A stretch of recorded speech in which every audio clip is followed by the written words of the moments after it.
Hello, chào cả nhà nha.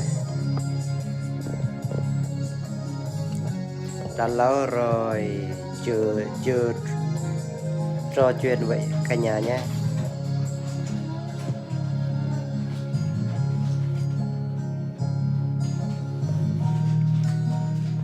Chúc mọi người cuối tuần vui vẻ nha.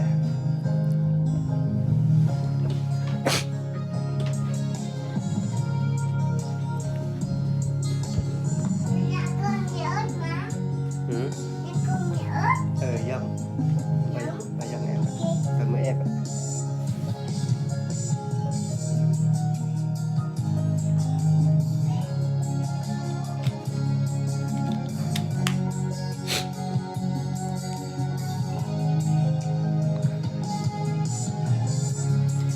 Hello, chào một bạn nha.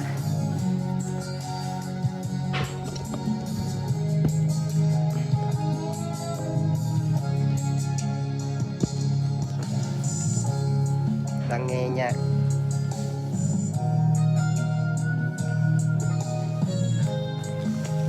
Chúc cả nhà cuối tuần vui vẻ nhé.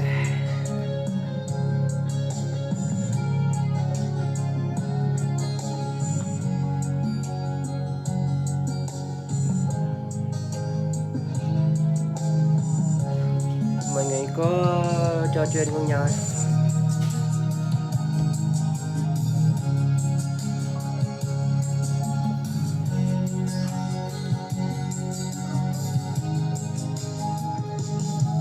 Lo rồi mình cùng livestream phát trực tiếp nhé.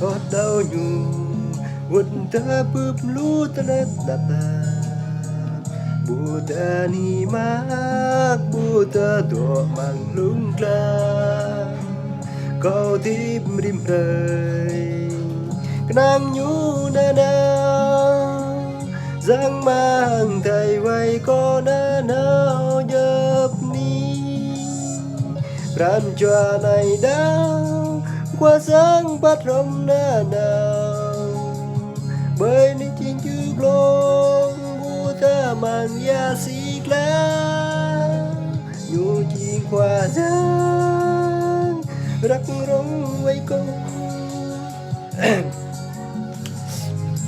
Chào một bạn nhé. Bữa bề em nuôi em thế này 4 năm rồi, không biết chuyện nào để trả lời mấy bạn.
tơ tơ màng lung lam câu thiếp rinh rơi nắng nhú nơ nơ sương mang thầy vây cô nơ nơ chợt đi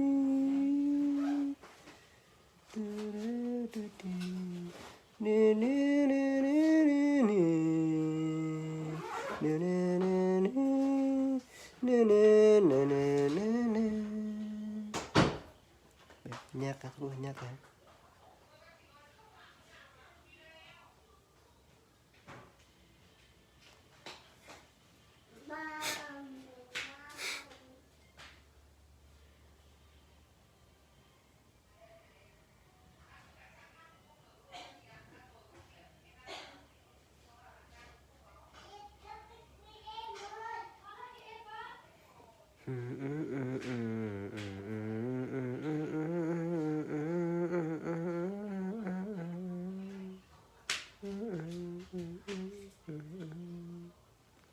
quất cơ để âm nói một người con gái âm nho hạnh phúc đen kỳ cuối đời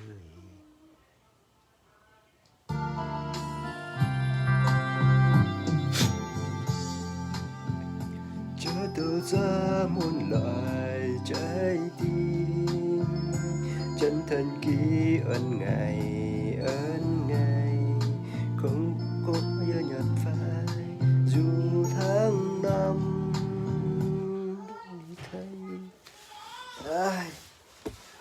chào cả nhà nha, chào mọi người, chào anh chị em của bác nhé, chào Zero người đang xem nha.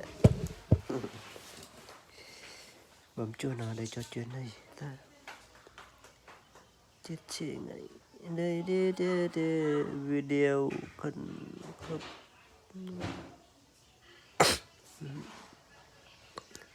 tới như mọi người ơi, nó bài mọi người một bài có nói chuyện gì hết để mình kết thúc video nha.